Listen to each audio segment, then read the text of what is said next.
Hello दोस्तों, welcome to Siraj Siraj HD point में आपका स्वागत है। दोस्तों, आज हम इतिहास के मोस्ट इंपॉर्टेंट क्वेश्चन करेंगे। इसे हम दो भागों में बांट के करेंगे। पहले हमारे 10 क्वेश्चन होंगे जो ऑप्शनल होंगे, उसके बाद हम ऑनलाइनर क्वेश्चन करेंगे। ऑप्शनल क्वेश्चन हम इसलिए लिए हैं कि उसमें हर ऑप्शन को हम डिटेल से समझेंगे, जो ऑप्शन बार बार क्वेश्चन में रिपीटेड होते हैं, ठीक। और जो ऑप्शन ऐसे नॉर्मल हैं उन्हें हम नॉर्मल वे में उनके बारे में थोड़ा सा डिस्क्राइब कर देंगे। ओके, तो टाइम ना वेस्ट करते हुए हम अपने क्वेश्चन चलते हैं। पहला क्वेश्चन है हमारा, निम्नलिखित में कौन सा प्राचीनतम स्मृति है। ओके स्टूडेंट, चलिए आप हर क्वेश्चन का उत्तर कमेंट बॉक्स में देंगे, ठीक है। और जब तक हम अदर ऑप्शन को डिटेल में आपको बताते हैं, तब तक आप ऑप्शन को कमेंट बॉक्स में बताइए। ओके, फर्स्ट ऑप्शन है विष्णु धर्मशास्त्र और यज्ञावल्क्य, दोनों ले लेते हैं। ये दोनों हिंदू धर्मशास्त्र हैं। ओके, और इसमें फर्स्ट विष्णु धर्मशास्त्र जो है उसे विष्णु स्मृति के नाम से भी जाना जाता है। और यज्ञावल्क्य जो है हमारा, वो प्राचीन काल की सबसे सुव्यवस्थित रचना थी, कह सकते हैं आप, सबसे अच्छी एवं व्यवस्थित रचना थी। अंडरस्टूड। उसके बाद नारद स्मृति हो जाता है अपना। नारद स्मृति जो है वो न्याय पे बेस्ड थी। और मनुस्मृति अपना राइट उत्तर है। ओके, चलिए मनुस्मृति के बारे में हम लोग थोड़ा सा डिटेल में डिस्कस कर लेते हैं। Okay, first of all Manusmriti भी न्याय पे बेस्ड थी, समझ रहे। जैसे आज अपना आईपीसी सीआरपीसी है, सेम उसी टाइप में ये तब के ज़माने में थी, प्राचीन काल में। जैसे हमारे सीआरपीसी आईपीसी में डिस्क्राइब किया गया कि किस चीज़ के लिए कितनी सज़ा होनी चाहिए, न्याय क्या है क्या नहीं, तो सेम प्राचीन काल में मनुस्मृति थी। मनुस्मृति में शूद्रों को बहुत नीचा दिखाया गया था, इसलिए आज भी, या कह लीजिए भीमराव अम्बेडकर जी इसका काफ़ी विरोध किए थे, ठीक है। तो और रचना का समय, मनुस्मृति की रचना का समय 184 ईसा पूर्व से ईसा पूर्व से 100 ईसा पूर्व के बीच मानी जाती है, ठीक है। चलिए नेक्स्ट क्वेश्चन पे चलते हैं हम। यंग इंडिया पत्रिका की शुरुआत स्वतंत्रता संग्राम के दौरान किसने किया था। ओके स्टूडेंट, आप लोग कमेंट बॉक्स में उत्तर दीजिए। और इसमें सारे ऑप्शन जो हैं, उन सारे ऑप्शन से ही क्वेश्चन बनते हैं, तो हम थोड़ा थोड़ा सब ऑप्शन के बारे में डिस्कस करेंगे और मेन जो हमारा उत्तर रहेगा उसके बारे में डिटेल में अध्ययन करेंगे, ठीक है। तो हम पहले ऑप्शन को लेते हैं, पंडित जवाहरलाल नेहरू जी के बारे में। ये इंडिया के फर्स्ट प्राइम मिनिस्टर थे, ये सब जानते हैं।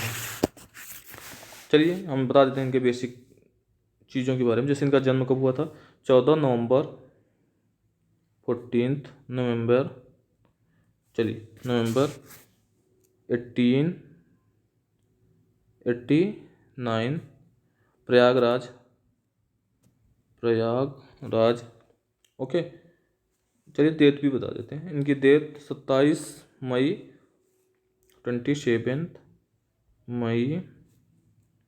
1964 न्यू दिल्ली में। इनकी फेमस पुस्तक है डिस्कवरी ऑफ इंडिया, भारत की खोज, डिस्कवरी ऑफ इंडिया। ओके, चलिए प्यार से लोग इन्हें चाचा जी भी बुलाते थे। ओके, बच्चों से इन्हें बहुत लगाव था।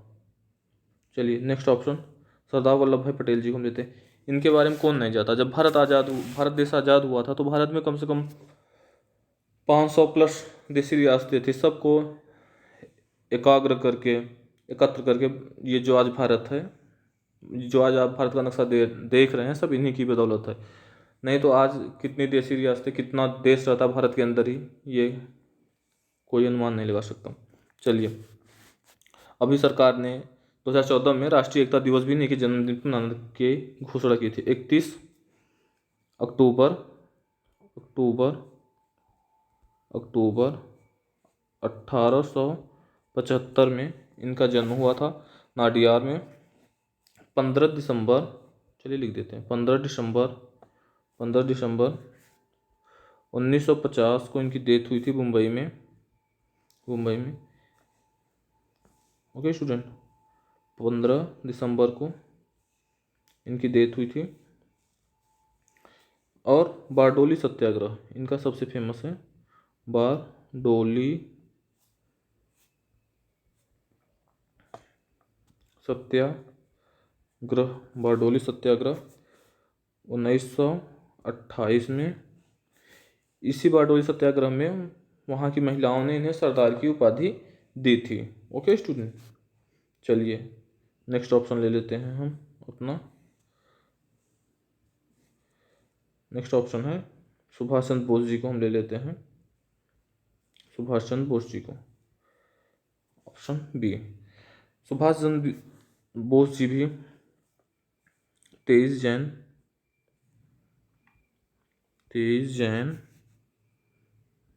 जनवरी 1897 कटक उड़ीसा में इनका जन्म हुआ था। और 23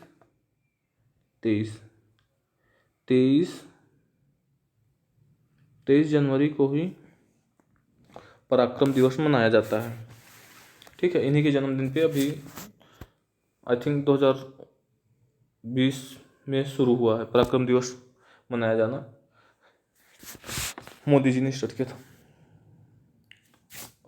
और 18 अगस्त 1945 में ताइवान जाते समय इनकी प्लेन क्रैश हो गई थी और इनका डेथ हो गया था।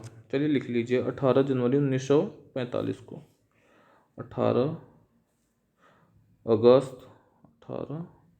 अगस्त 1945 को प्लेन क्रैश हो गया था, इनकी डेथ हो गई थी। ओके, चलिए इनके बारे में थोड़ा सा और देख लेते हैं, इनके कुछ प्रमुख नारे, स्लोगन के बारे में देख लेते हैं। दिल्ली चलो, दिल्ली चलो का नारा इन्होंने दिया था 1945 में, 5 जुलाई 1943 को दिल्ली चलो का नारा दिया था। जब ये सिंगापुर आए थे उसी समय इन्होंने ये नारा दिया था। और उसके बाद ये जब बर्मा पहुंचे थे, प्रेजेंट टाइम का म्यांमार, तब इन्होंने कहा था तुम मुझे खून दो मैं तुम्हें आज़ादी दूंगा, तुम मुझे खून दो मैं तुम्हें आज़ादी दूंगा। फॉरवर्ड ब्लॉक की स्थापना भी सुभाष चंद्र बोस जी ने ही किया था।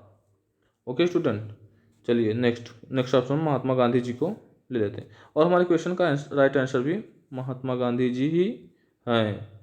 चलिए महात्मा गांधी जी के बारे में हम लोग डिटेल से देख लेते हैं। ओके, जन्म तो आप लोगों को पता ही होगा, फिर भी एक बार हम लिख देते हैं क्योंकि इम्पोर्टेंट है। अक्टूबर 1869 हमारे राष्ट्रपिता हैं। आप लोगों को इतना जानना ही चाहिए, आप लोगों का ये मौलिक कर्तव्य भी है, समझ रहे हैं ना। 30 जैन डेथ हुई थी इनकी, 30 जनवरी 1948 को। ओके, 30 जनवरी 1948 को। ओके, 30 जनवरी 1948, इसी दिन भारत में शहीद दिवस भी मनाया जाता है। महात्मा गांधी जी टॉलस्टॉय से बहुत प्रभावित थे। अंडरस्टूड। टॉलस्टॉय रूस के महान दार्शनिक कह लीजिए थे या विचारक थे। ठीक, 9 जनवरी 1915 को गांधी जी भारत आए थे। 9 जनवरी 1915 को गांधी जी भारत आए थे दक्षिण अफ्रीका से। इसी दिन हम लोग भारतीय प्रवासी दिवस मनाते हैं, भारतीय प्रवासी दिवस मनाते हैं। और गांधी जी गए कब थे, आप लोगों के मन में ये क्वेश्चन आ रहा होगा, चलिए ये भी बता देते हैं। गांधी जी गए थे 1893 में गांधी जी दक्षिण अफ्रीका गए थे। गुजरात के एक व्यापारी थे, उनका केस लड़ने के लिए गांधी जी साउथ अफ्रीका गए थे। उसके बाद वहाँ पे बहुत सारे आंदोलन किए हैं गांधी जी, उसके बारे में हम लोग बाद में डिस्कस करेंगे। अभी जो मेन है इंडिया में जो किए हैं वो देख लेते हैं। एक दिन इंडिविजुअल हम लोग गांधी जी के बारे में पढ़ेंगे, 1-1.5 घंटा का लेक्चर तो वही हो जाएगा हम लोगों का। चलिए 1917 में गांधी जी चंपारण सत्याग्रह, जल्दी जल्दी हम लोग देख लेते हैं। 1917 में गांधी जी चंपारण सत्याग्रह करते हैं, राजकुमार शुक्ला जी उन्हें इनवाइट करते हैं, ठीक है। वहाँ पे जो 3 कठिया प्रथा चल रही थी नील की पद्धति खेती के लिए, उसके खिलाफ गांधी जी ने वहाँ पे सत्याग्रह किया था और किसानों को उसका लाभ मिला था। 1918 में गांधी जी 2 आंदोलन करते हैं, फर्स्ट अहमदाबाद और सेकंड खेड़ा। समझ, अहमदाबाद मिल मजदूरों के उसमें था, वहाँ प्लेग फैल गया था, तो वहाँ पे उन लोगों के उपचार के लिए और बाकी सारी समस्याएं थी, तो मिल मजदूरों के सपोर्ट में गांधी जी ने वहाँ पे किया था। और खेड़ा आंदोलन भी गांधी जी का था। उसके बाद गांधी जी 1920 में गांधी जी ने असहयोग आंदोलन किया था, ठीक है। उसके बाद गांधी जी 1930 में 12 मार्च 1930 को गांधी जी अहमदाबाद के पास स्थित साबरमती आश्रम से डांडी गांव तक 24 दिनों तक पैदल यात्रा की है, जहां जाके गांधी जी ने नमक कानून को तोड़ा, ठीक, नमक बनाकर नमक कानून को तोड़ा उन्होंने। उसके बाद गांधी जी ने सविनय अवज्ञा आंदोलन शुरू किया वहीं से। 1931 में गांधी इरविन समझौता होता है। 1931 में गांधी इरविन समझौता होता है। उसके बाद 1931 में ही गांधी जी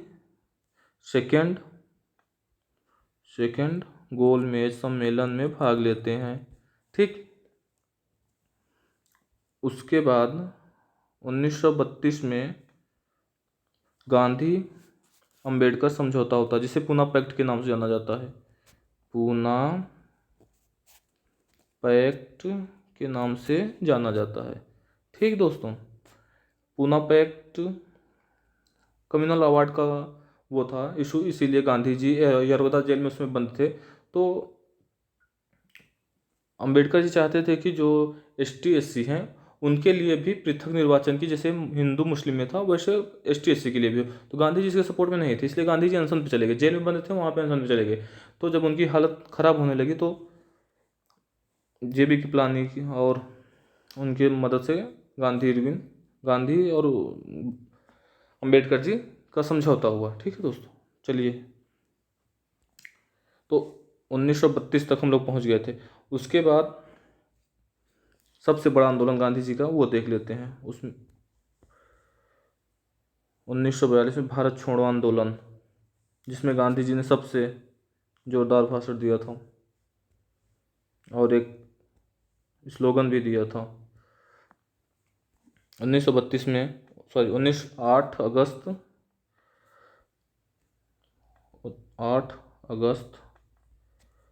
1942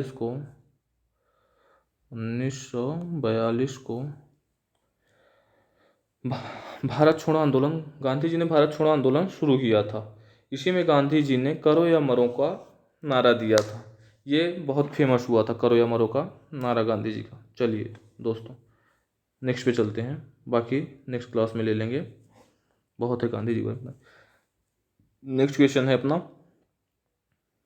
भारत में निम्नलिखित में आने वाले सही क्रमानुक्रम है। मतलब भारत में कह लीजिए आप सबसे पहले क्या आया था, इसके बारे में हमसे क्वेश्चन में पूछा गया है, ठीक दोस्तों। तो हम देख लेते हैं भारत में सबसे पहले क्या आया था।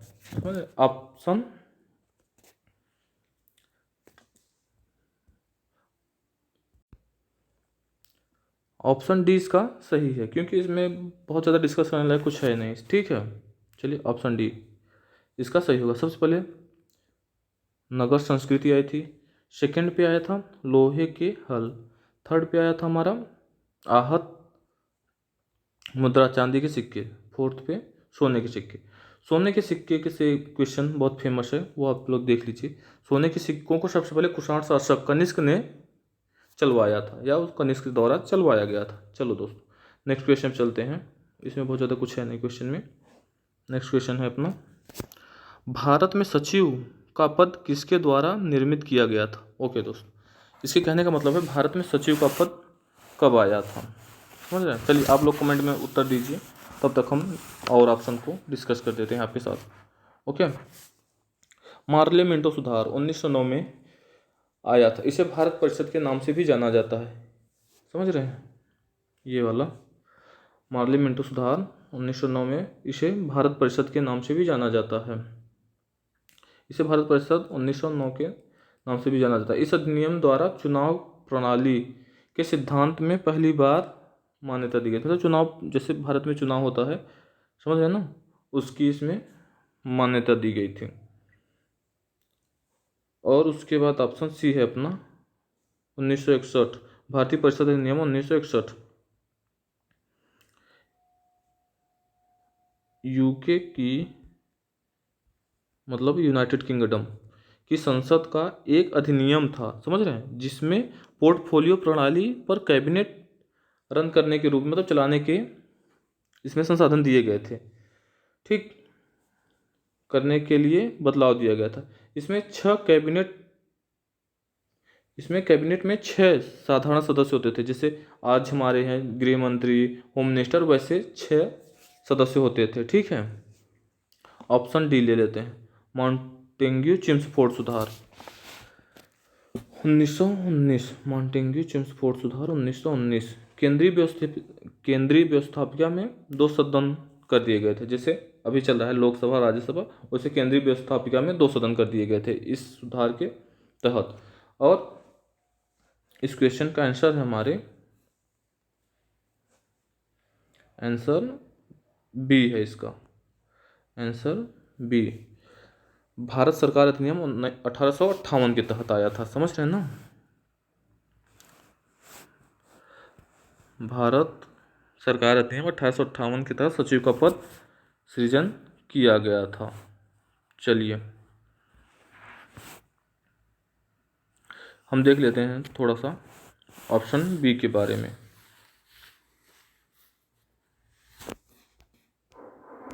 चलिए बी के बारे में, भारत सरकार अधिनियम द्वारा भारतीय प्रशासन का नियंत्रण, जैसा कि कंपनी पहले चला रहे थे, उससे छीनकर ब्रिटिश क्राउन को सौंप दिया जाता है, ठीक है। मतलब सीधा ब्रिटिश क्राउन का यहाँ पे शासन हो जाता है।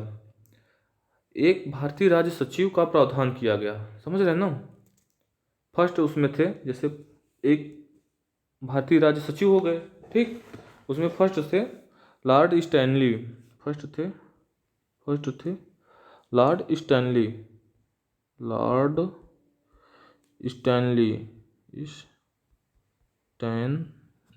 स्टैनली फर्स्ट भारतीय राज्य सचिव थे। आप लोग याद कर लीजिए, इंपॉर्टेंट है, क्योंकि फर्स्ट ज़्यादा पूछे जाते हैं, ठीक। फर्स्ट भारतीय लॉर्ड स्टैनली। गठन था 2 अगस्त 1858 को। 15 सदस्यों की भारतीय परिषद गठित की गई। समझ रहे हैं ना। भारतीय सरकार अधिनियम 1858 में, मतलब जो था कि जो कंपनी थी उससे छीनकर ब्रिटिश क्राउन का इस पर अधिकार हो जाता है और एक भारतीय सचिव के पद का सृजन किया जाता है। वो उसमें 15 सदस्य होते थे। चलिए नेक्स्ट क्वेश्चन पे चलते हैं। किसने कहा था मध्य रात की टंकार पर जब संसार सोता है, भारत अपने जीवन व स्वतंत्रता के लिए जाग उठेगा। चलिए महात्मा गांधी जी को हम लोग डिस्कस कर ही लिए हैं, ओके, तो उन पे टाइम ज़्यादा इन्वेस्ट नहीं करेंगे। नेक्स्ट ऑप्शन हम लेते हैं श्री राज गोपालाचारी जी को,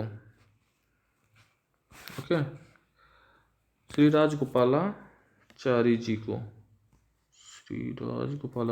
को। चलिए श्री राज गोपालाचारी जी के बारे में हम लोग थोड़ा सा देख लेते हैं। ये स्वतंत्र भारत के प्रथम गवर्नर जनरल थे, और कह लीजिए तो अंतिम ही थे। उसके बाद क्योंकि राष्ट्रपति बन जाते हैं और भारत में राष्ट्रपति जी शासन करने लगते हैं। उसके बाद भारत में चुनाव किया जाता है, प्रधानमंत्री होते हैं। उसके बाद आगे कंटिन्यू चलता रहता है। श्री राजगोपालाचारी जी को उसके बाद बंगाल का गवर्नर जनरल बना दिया जाता है, ठीक है, सॉरी, राज्यपाल बना दिया जाता है। गवर्नर जनरल का तो पद ही खत्म हो जाता है आज़ादी के बाद से, राज्यपाल नियुक्त किया जाता है। उसके बाद ऑप्शन डी राजेंद्र प्रसाद जी को हम लोग देख लेते हैं, ठीक। चलिए, राजेंद्र प्रसाद जी का जन्म बिहार के पटना में हुआ था, ये सब तो आप जानते ही होंगे। चलिए फिर भी एक बार बता देते हैं। 3 दिसंबर 3 दिसंबर को 3 दिसंबर 1884 को इनका जन्म हुआ था। 28 फरवरी 1963 में इनकी मृत्यु हो गई थी। 28 फेब 1963 1963 में इनकी मृत्यु हो गई थी। भारत के फर्स्ट राष्ट्रपति थे, आपको पता ही होगा, ये सब चीज़ें बताने की ज़रूरत है नहीं। इनका उपनाम था, आप देख लीजिए, आता है देश रत्न, गांधी जी दिए थे। 1834 में कांग्रेस के अध्यक्ष थे, ये भी आपको पता ही है। चलिए, उसके बाद है जवाहरलाल नेहरू जी। जवाहरलाल नेहरू जी के बारे में हम लोग डिस्कस कर लिए हैं, और हमारे क्वेश्चन का सही आंसर भी जवाहरलाल नेहरू जी ही हैं। हमारे क्वेश्चन का सही उत्तर जवाहरलाल नेहरू जी हैं। इन्होंने ही 15 अगस्त जब भारत आज़ाद हुआ था, तो उस समय 15 अगस्त 1947 को स्वतंत्रता दिवस के अवसर पर जब भाषण दे रहे थे, देशवासियों को संबोधित करते हुए ही कहा था। चलिए थोड़ा सा इनके बारे में देख लेते हैं। कांग्रेस के 1929 में अध्यक्ष भी थे, वहाँ पे मिस हो गया था, यहाँ पे लिख लीजिए, जितना याद आता है उतना बता देते हैं, प्रेजेंस ऑफ माइंड जितना आता है। उसके बाद पूर्ण स्वतंत्रता की घोषणा भी 1929 में ही किया गया था, समझ रहे हैं। इसीलिए 26 जनवरी को पूर्ण स्वतंत्रता दिवस मनाया गया था। इसीलिए बाद में इसी मेमोरी को याद में रखने के लिए 26 जनवरी को इंडियन कॉन्स्टिट्यूशन पारित किया गया था, समझ रहे हैं। लाहौर में अधिवेशन हुआ था, रावी नदी के तट पर इन्होंने घोषणा किया था। डिस्कवरी ऑफ इंडिया इनकी फेमस बुक है। चलिए नेक्स्ट क्वेश्चन पे चलते हैं। ओके, इसमें सूची 1 को सूची 2 से मिलाना है, ठीक है। विद्रोह है, कौन सा विद्रोह कब हुआ है इसके बारे में आपको बताना है। चलिए देख लेते हैं, इसका हम लोग मिला लेते हैं। इसका ऑप्शन ए सही है। Okay, option A is right answer है, ठीक। तो आप लोग चाहें तो मिला लीजिए, नहीं तो ऐसे हम बता देते हैं। चलिए, मुंडा विद्रोह के बारे में आपको थोड़ा सा हम बता देते हैं, आता ही है, आता क्वेश्चन ये मुंडा विद्रोह, तो इसके बारे में थोड़ा सा आप इम्पोर्टेंट करके लिख लीजिएगा। 1895 से 1900 के बीच रांची क्षेत्र में हुआ था। अभी जो झारखंड है अपना, झारखंड की राजधानी भी रांची है, तो रांची क्षेत्र में हुआ था। उस टाइम बिहार में आता था ये सब चीज़ें, समझ रहे हैं। तो रांची क्षेत्र में हुआ था।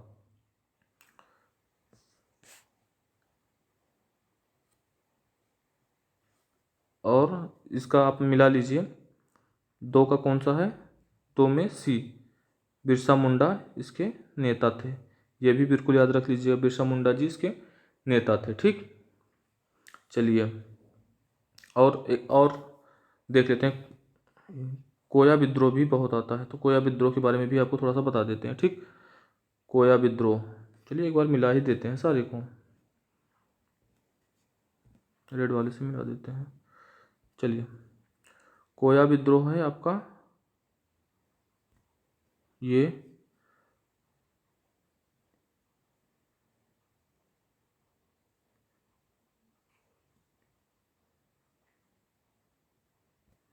ये 2 का सी है, एक ही बचा है, तो आपका हो जाएगा ईश्वर चंद्र राय पावना विद्रोह। पावना विद्रोह भी बता देते हैं। चलिए पहले कोया विद्रोह बता देते हैं।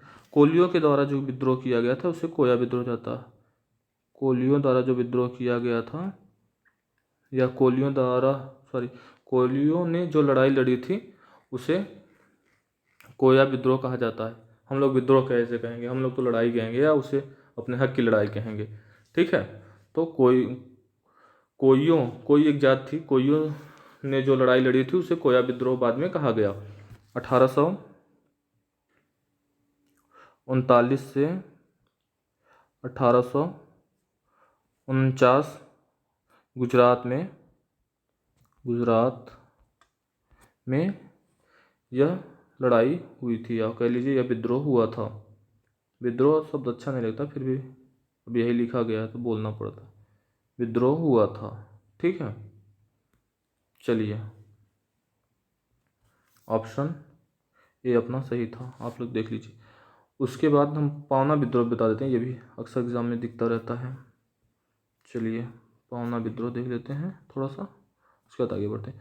पावना विद्रोह हुआ था अपना 1873 से 76 के बीच। ईश्वरचंद्र राय इसके प्रमुख नेता थे। ये सब तो दिया ही है इसमें। चलिए टाइम बर्बाद नहीं करते हैं, अगले क्वेश्चन चलते हैं। अकबर द्वारा किस गुरु को अमृतसर शहर बसाने के लिए ज़मीन दी गई थी? ये भी क्वेश्चन अच्छा है। अकबर किस गुरु को दिए थे ज़मीन अमृतसर शहर बसाने के लिए? चलिए बताइए, आप लोग कमेंट में उत्तर बताइए जल्दी से, बाकी हम डिस्कस करते हैं। गुरु रामदास थर्ड गुरु थे जैन सिख धर्म के। ओके, बहुत ज़्यादा इनके बारे में कुछ जानना है नहीं। और ये 8th गुरु थे जैन धर्म के। ठीक।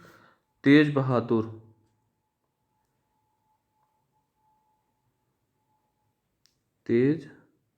गुरु तेज बहादुर 9th नंबर के गुरु थे। ठीक, यहाँ गलती से लिख दिए, ये गुरु रामदास ही तो थे। गुरु रामदास ही थे जिनको अकबर ने ज़मीन दिया था घर बसाने के लिए। अकबर इनसे बहुत प्रभावित हुआ था, इसलिए इन्हें ये चौथे गुरु थे, फोर्थ सिखों के गुरु थे।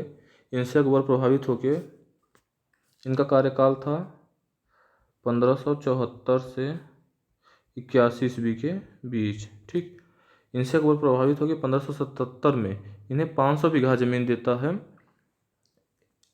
कृषि करने के लिए, या फिर अमृतसर नामक शहर की स्थापना हुई थी उसी में। ठीक है। गुरु तेज बहादुर के बारे में हम आपको बता रहे थे। गुरु तेज बहादुर, एक मिनट थोड़ा सा इरेज करते हैं तो थोड़ा सा स्पेस हो जाएगा बोर्ड में, तब बताते हैं। चलिए अपना आंसर है गुरु रामदास। ठीक, गुरु तेज बहादुर 9th गुरु थे सिख धर्म के।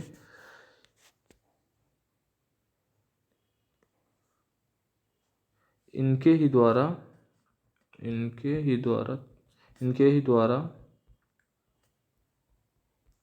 115 पद्य गुरु ग्रंथ साहिब में जोड़ा गया था या सम्मिलित किया गया था। 115 पद्य। और 1665 में औरंगजेब ने इन्हें इस्लाम धर्म न स्वीकार करने पे मरवा दिया था। ये इंपॉर्टेंट है, इसीलिए मैं बता रहा था आपको।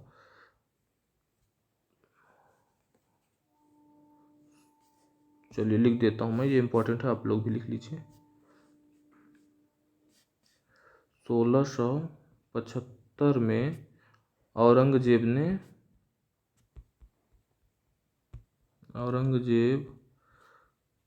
ने उन्हें इस्लाम धर्म न स्वीकार करने पर इनका सिर कटवा दिया था। ठीक है। चलिए गुरु हरकेश के बारे में भी थोड़ा सा देख लेते हैं। गुरु हरिकेश जी के बारे में भी देख लेते हैं। ठीक है, चलिए गुरु हरिकेश जी, अपना उत्तर तो सी है रामदास। गुरु हरकेश जी 8th गुरु थे सिख धर्म के। ओके, चलिए नेक्स्ट क्वेश्चन चलते हैं। ब्रह्म समाज की स्थापना किसने की थी? ओके, ब्रह्म समाज के बारे में हम लोगों को पढ़ना है। ब्रह्म समाज की स्थापना किसने की थी? बताइए, आप लोग कमेंट में उत्तर बताइए फटाफट। ब्रह्म समाज की स्थापना किसने की थी? स्वामी विवेकानंद, स्वामी दयानंद या स्वामी राधा कृष्ण परमहंस और राजा राम मोहन। चलिए एक एक ऑप्शन डिस्कस कर लेते हैं, आप लोग कमेंट में उत्तर दीजिए।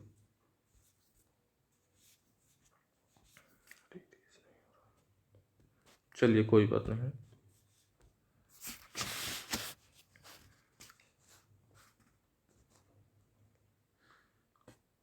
चलिए स्वामी विवेकानंद जी के बारे में थोड़ा सा डिस्कस कर लेते हैं। ये ऑप्शन, स्वामी विवेकानंद जी के बारे में थोड़ा सा डिस्कस करते हैं, ठीक है। स्वामी विवेकानंद जी का, चलिए इनके जन्मदिन के बारे में बता देते हैं, क्योंकि उसी दिन राष्ट्रीय युवा दिवस मनाया जाता है, इसलिए इनका जन्मदिन आप लोग देख लीजिए। 12 जनवरी 1863 में इनका जन्म कलकत्ता में हुआ था, ठीक।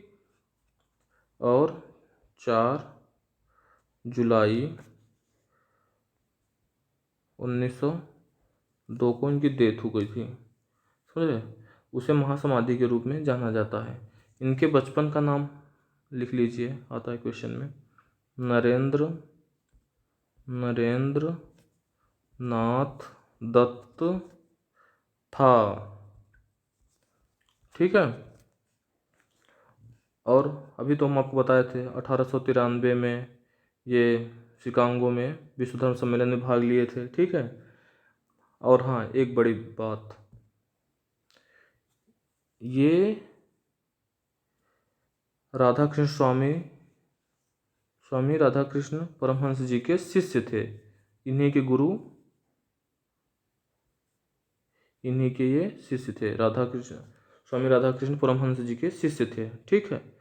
तो अब इन्हीं के नाम पे इन्होंने रामकृष्ण मिशन मठ की स्थापना किए थे 1 मई 1897 को। लिख लीजिए, ये डेट तो लिख लीजिए क्योंकि डेट इंपॉर्टेंट रहता है। रामकृष्ण मिशन मठ की स्थापना 1 मई 1897 को, 1897 को। इसी समय बेलूर मठ की भी स्थापना 1897 में ही किए थे विवेकानंद जी। चलिए, 2 क्वेश्चन है। 12 जनवरी को राष्ट्रीय युवा दिवस इन्हीं के जन्मदिन पर मनाया जाता है, और 1893 में ये अमेरिका गए थे विश्व धर्म सम्मेलन में भाग लेने के लिए। इनके बचपन का नाम नरेंद्र दत्त था। ये सब चीज़ें आप याद रखिए, ठीक है। चलिए, दयानंद सरस्वती जी के बारे में हम लोग थोड़ा सा ब्रीफ में देख लेते हैं। चलिए, ऑप्शन सी, दयानंद सरस्वती आर्य समाज की स्थापना किए थे। सबसे पहले आर्य समाज की स्थापना 1875 में मुंबई में किए थे, ठीक है। मुंबई में किए थे, ओके। दयानंद सरस्वती जी 1875 में आर्य समाज की स्थापना मुंबई में किए थे। इसलिए हम 2 बार रिवीजन करें ताकि आपको बिल्कुल याद हो जाए, क्योंकि ये सब चीज़ें एकदम याद रहनी चाहिए। चलिए, आर्य समाज हो गया। ब्रह्म समाज अभी हम बता ही देंगे, राजा राममोहन राय जी थे। चलिए लिख ही लीजिए, ब्रह्म समाज की स्थापना राजा राममोहन राय जी किए थे, ठीक। अभी हम राजा राममोहन के बारे में डिस्कस करेंगे। और आर्य समाज हो गया दयानंद सरस्वती जी का। एक सबसे बड़ा बचता है प्रार्थना समाज, ये बहुत आता है। प्रार्थना समाज के बारे में थोड़ा सा आप देख लीजिए, क्योंकि समाज ही समाज है तो कन्फ्यूजन होना वाजिब है, तो सबके बारे में इसीलिए हम एक जगह बता दे रहे हैं, ठीक है। तो प्रार्थना समाज के बारे में ज़रूर से आप नोट कर लीजिए। 1867 में मुंबई में हुआ था। केशव चंद्र की प्रेरणा से प्रार्थना समाज की स्थापना हुई थी। MG रनाडे और आत्माराम पांडुरंग ने मिलकर किया था, ठीक है। तो 3 समाज हो गए आपके पास। ब्रह्म समाज राजा राममोहन राय जी, ठीक। आर्य समाज दयानंद सरस्वती जी। प्रार्थना समाज MG रनाडे और आत्माराम पांडुरंग, ठीक। फिर से एक बार रिविजन कर लीजिए। ब्रह्म समाज राजा राममोहन राय, प्रार्थना समाज दयानंद सरस्वती जी, प्रार्थना समाज MG रनाडे और आर्य समाज दयानंद सरस्वती। आर्य समाज दयानंद सरस्वती, ब्रह्म समाज राजा राममोहन राय, प्रार्थना समाज MG रनाडे। चलिए, ये तीनों समाज तो आप एकदम बिल्कुल कंठस्थ हो गया होगा आप लोगों को, बोलते बोलते भी ऐसा हो जाता है। चलिए, अब राजा राममोहन राय जी के बारे में थोड़ा सा डिस्कस कर लेते हैं। यही हमारा राइट आंसर है, और इसके बारे में हम लोग थोड़ा डिटेल में देख लेते हैं, ओके। चलिए, पहले तो 1815 में आत्मीय सभा की स्थापना की थी। आत्मीय सभा की स्थापना किए थे इन्होंने। उसके बाद 1828 में इसी को ब्रह्म समाज 1828 में इसी को ब्रह्म समाज की स्थापना मानी गई। मतलब आत्मीय सभा को 1828 में ब्रह्म समाज का नाम दे दिया गया। ठीक है, चलो, तो कुल मिला के आपको याद रखना है 1828 में ब्रह्म समाज की स्थापना होगी। अगर आत्मीय सभा पूछे तो 1815 में। ठीक है, राजा राममोहन राय जी ही किए थे दोनों की स्थापना, आत्मीय सभा और ब्रह्म समाज की स्थापना। 1829 में सती प्रथा के अंत में भी इनका महत्वपूर्ण योगदान रहा है। हिंदू कॉलेज में भी, और भारत के पुनर्जागरण, सबसे इम्पोर्टेंट तो ये है क्वेश्चन, भारत के पुनर्जागरण के पिता कहे जाते हैं। भारत के पुनर्जागरण के पिता, भारतीय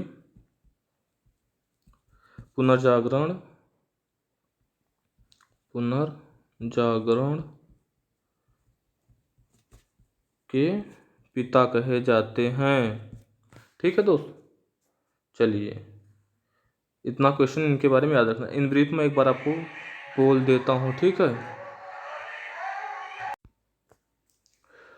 1928 में ब्रह्म समाज की स्थापना करते हैं कलकत्ता में।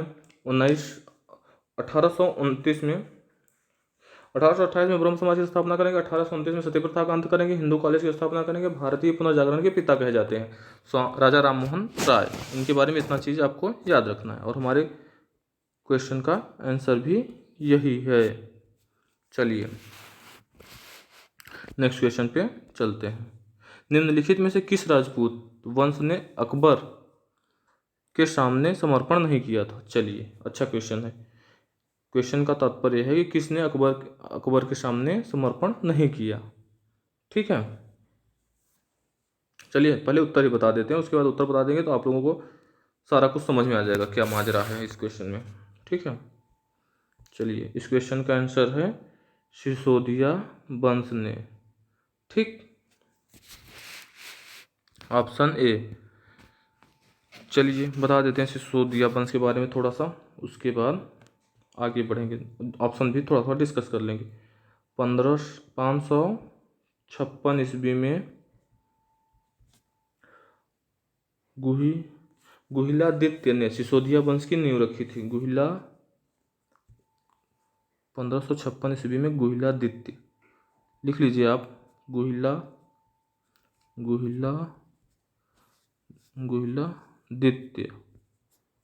आप लोग एक लाइन में लिखिएगा, बोर्ड छोटा पड़ा था इसलिए हम नीचे लिख दिए हैं। गुहिलादित्य ने सिसोदिया वंश की नींव रखी थी। ठीक है, मेवाड़ में सिसोदिया वंश का राज्य था। मेवाड़ जो अपना राजस्थान में आता है, वहाँ पे सिसोदिया वंश का राज्य था। मेवाड़ में, चलिए आप लोग लिख लीजिए, हम बोल दे रहे हैं। मेवाड़ में सिसोदिया वंश का राज्य था। ठीक है, मेवाड़ में सिसोदिया वंश का राज्य था। मेवाड़ आपका राजस्थान में आता है।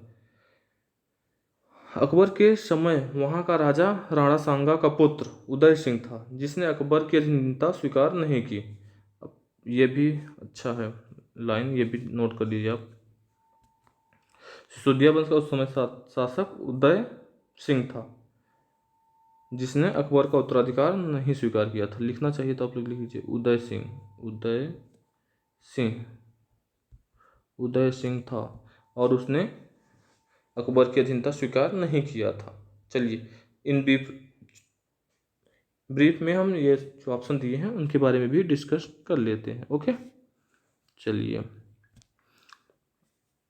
चौहान वंश के बारे में मैं बोलता हूँ, आप लोग लिख लीजिए। ठीक है, बोर्ड छोटा पड़ता है, लिखने में थोड़ा सा दिक्कत हो जाती है। चौहान वंश के बारे में, चौहान वंश का संस्थापक तो वासुदेव था। चलिए, वासुदेव था। राजधानी अजमेर थी। ठीक, 7वीं शताब्दी के आसपास इसकी स्थापना हुई थी और 12वीं शताब्दी तक चला था। ये ज़्यादा इंपॉर्टेंट नहीं है, इंपॉर्टेंट यही है, चौहान वंश का संस्थापक वासुदेव था। इसकी राजधानी अजमेर में थी। ठीक, राजस्थान में ही अपना अजमेर है। ओके, चलिए उसके बाद हम आते हैं परमार वंश पे। परमार वंश का संस्थापक उपेंद्र था। संस्थापक वाले क्वेश्चन आते रहते हैं हमेशा एग्जाम में, तो इसलिए ये जरूर लिख लीजिए। परमार वंश का संस्थापक उपेंद्र था। उपेंद्र उपेंद्र उपेंद्र था। राजधानी थी धारा नगरी, समझ रहे हैं। चंदेल शासक है, एमपी में था अपना चंदेल वन। खजुराहो महोबा, खजुराहो का स्मारक आप लोग जानते ही हैं, ठीक है। चलिए उपेंद्र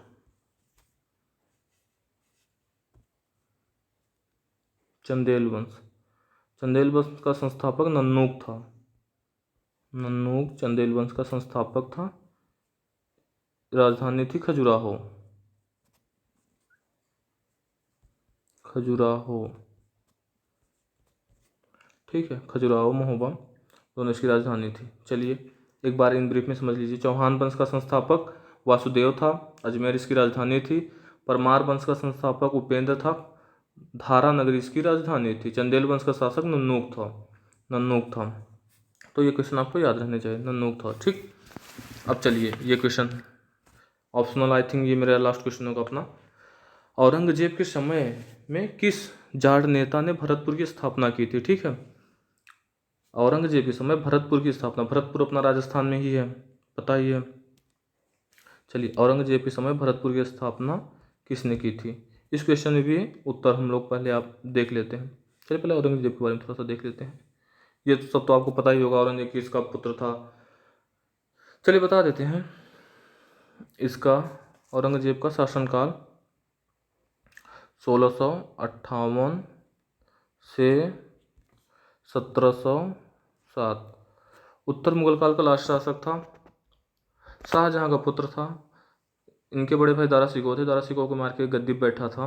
चलिए जब मेडुअल हिस्ट्री में मुगल साम्राज्य पढ़ेंगे तो इसे विस्तार से पढ़ेंगे। अभी आप इसका कार्यकाल याद कर लीजिए, ये सब इम्पोर्टेंट रहते हैं।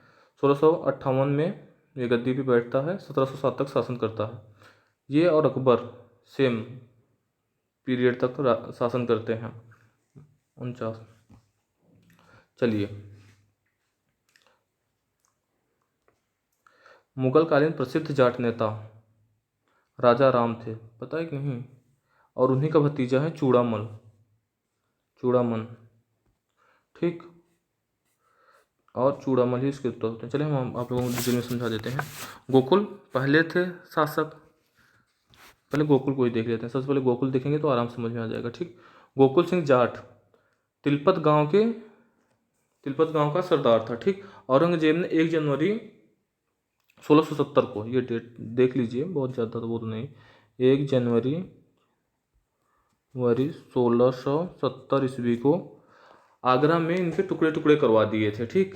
ये उस समय हिंदू धर्म को ज़बरदस्ती मिलाया जा रहा था, ज़बरदस्ती मतलब दूसरे धर्मों पे औरंगजेब अत्याचार कर रहा था, तो उसका ये विरोध किए थे, इसीलिए इन्हें टुकड़े टुकड़े इनका करवा दिया था आगरा में बुलवा के।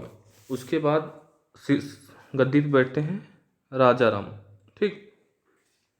राजा राम बैठते हैं अपने 1670 से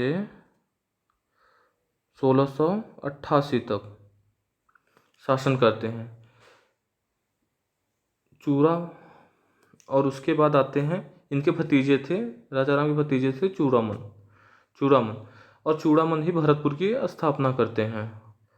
और उन्होंने उसके बाद जाटों को संभाला, और औरंगजेब की मृत्यु तक वो विद्रोह जारी रखते हैं, ठीक है।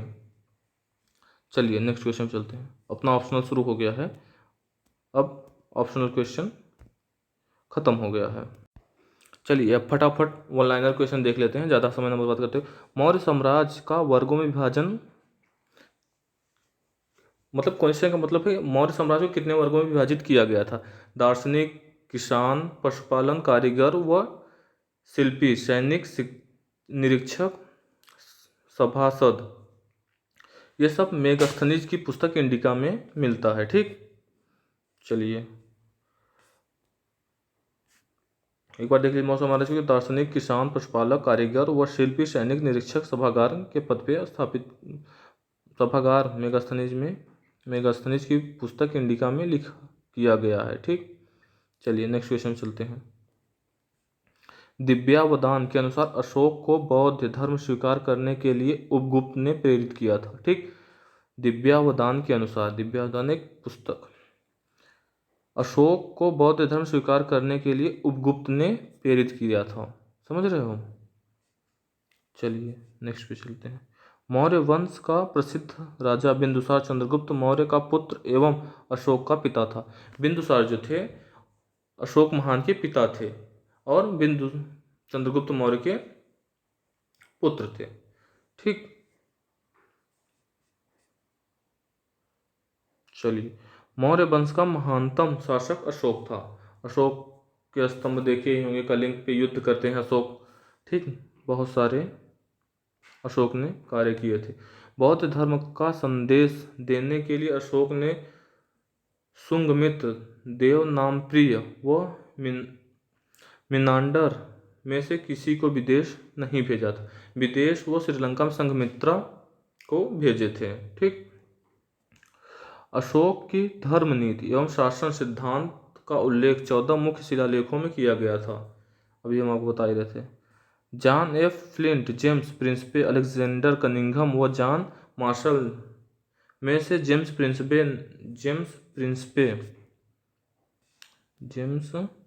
प्रिंसिपे ने ब्राह्मी लिपि को पढ़ा था। समझ, जेम्स प्रिंसिपे हैं जो ब्राह्मी लिपि को पढ़े थे। चलिए नेक्स्ट क्वेश्चन चलते हैं। एक मिनट पीपीटी सेट कर लेते हैं। चलिए,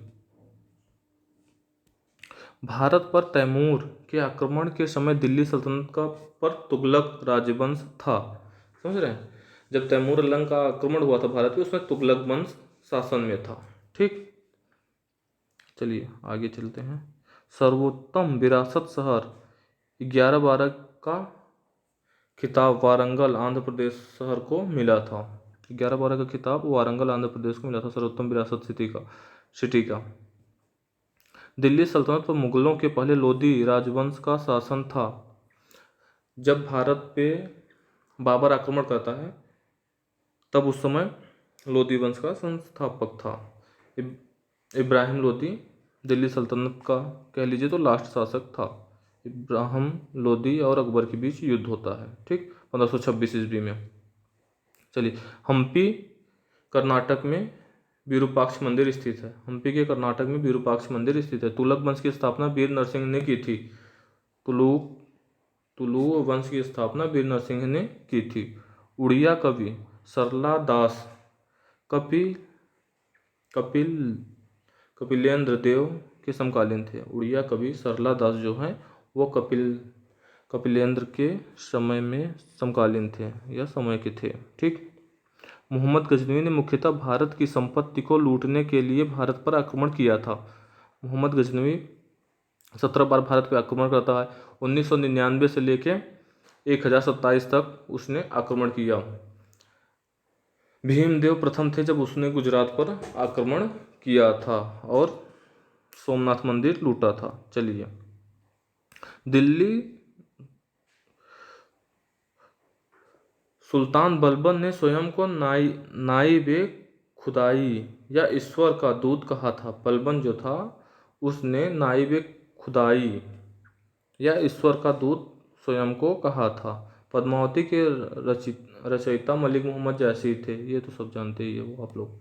मोहम्मद बिन तुगलक के शासनकाल में चीन का राजदूत इब्न बतूता को बनाया गया था। मोहम्मद बिन जो तुगलक थे तो इब्न बतूता को वो चीन का राजदूत बनाए थे। और इब्न बतूता कहाँ से आया था? मोरक्को देश का निवासी था। ठीक है, मोहम्मद बिन तुगलक असफल साबित हुआ क्योंकि वह एक व्यवहारिक राजनेता नहीं था। समझ रहे हैं? मोहम्मद बिन तुगलक एक व्यवहारिक राजनेता, पढ़ा लिखा बहुत था बट उसकी जितनी नीतियाँ ले आता था वो सब असफल रहती थी। चलिए, तुगलक नामा अमीर खुसरो ने लिखी थी। सोमनाथ मंदिर को 1025 में गजनी के महमूद ने लूटा था। 1153 में नालंदा विश्वविद्यालय का विनाश बख्तियार खिलजी ने किया था। 1193 में नालंदा विश्वविद्यालय का विनाश बख्तियार खिलजी ने किया था। ठीक है, 1193 में। ये सब डेट आप लोग एक दो बार ऐसे रिवाइज करते रहिएगा। 1193 में नालंदा विश्वविद्यालय का विनाश बख्तियार खिलजी ने किया था। अलाउद्दीन खिलजी के सेनापति मलिक काफूर को युग का रुस्तम एवं उस समय का नायक कहा जाता है।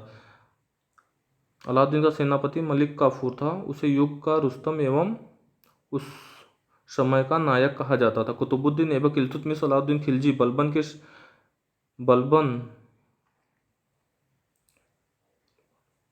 बलबन अपने दरबार में किसी को हंसने की अनुमति नहीं देता था। क्वेश्चन का मतलब है कि कुतुबुद्दीन ऐबक इल्तुतमिश और अलाउद्दीन खिलजी में से कौन सा ऐसा शासक है जो अपने दरबार में किसी को हंसने की अनुमति नहीं देता था? तो वो बलबन है। ठीक है, बलबन ऐसा शासक था जो किसी को अपने दरबार में हंसने। लोधी राजवंश का अंतिम शासक इब्राहिम लोधी, अभी हम आपको उत्तर बता ही चुके हैं। ठीक, नेक्स्ट पीपीटी चलते हैं। ओके, बहमनी साम्राज्य की स्थापना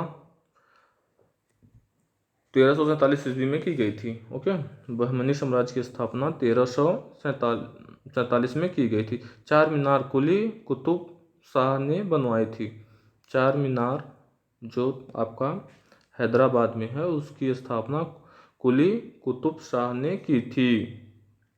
1329 तथा 1330 ईस्वी के मध्य मोहम्मद तुगलक ने प्रतीक मुद्रा के रूप में ताम्र मतलब तांबे के सिक्के जारी किए थे। 1329-30 ईस्वी में मोहम्मद तुगलक ने प्रतीक मुद्रा के रूप में ताम्र के सिक्के जारी किए थे। फिरोज शाह तुगलक, समझ रहे हैं? फिरोज शाह तुगलक द्वारा प्रथम लोक निर्माण विभाग की स्थापना की गई थी। लोक निर्माण विभाग मतलब PWD की स्थापना फिरोज शाह तुगलक के द्वारा की गई थी। 1512 ईस्वी से 1681 ईस्वी तक गोलकुंडा में कुतुब शाही राजवंश का शासक रहा। गोलकुंडा में कुतुब शाही राजवंश का शासन 1512 से 1681 ईस्वी तक था। मदुरै पांड्यों की राजधानी थी। भारत में बाजार विनिमय अलाउद्दीन खिलजी ने लागू किया था। रानी रुद्रमा देवी काकतीय राजवंश से ताल्लुक रखती थी। रानी रुद्रमा देवी जो हैं वो काकतीय राजवंश से ताल्लुक रखती थी। प्रथम मुस्लिम शासक बलबन था, जिसने राजाओं के ईश्वरीय अधिकार के सिद्धांत के समरूप राजतत्व के सिद्धांत को तैयार किया था। चलिए नेक्स्ट पे चलते हैं। अहमदनगर की आज़ादी को बचाए रखने के लिए चांद बीबी ने मुगलों से लड़ाई लड़ी थी। अहमदनगर की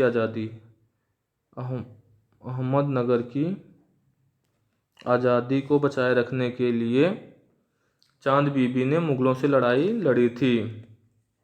चलिए अगले क्वेश्चन चलते हैं। अमीर खुसरो अलाउद्दीन खिलजी के दरबार में विख्यात कवि थे। अमीर खुसरो जो हैं भारत के तोतिया हिंद भी कहे जाते हैं। चोग्याल सिक्किम के शासक थे। चोग्याल सिक्किम के शासक थे। बहमनी साम्राज्य की स्थापना अलाउद्दीन हसन बहमनी शाह ने की थी। बहमनी साम्राज्य की स्थापना अलाउद्दीन हसन बहमन शाह ने की थी। बहमनी साम्राज्य की स्थापना। तो दोस्तों आज का अपना टॉपिक खत्म होता है। नेक्स्ट वीडियो में हम लोग मिलेंगे। अगर आपको वीडियो अच्छा लगा हो तो अपना चैनल सब्सक्राइब करें, लाइक करें और ज़्यादा से ज़्यादा शेयर करें। ठीक है दोस्तों, थैंक यू।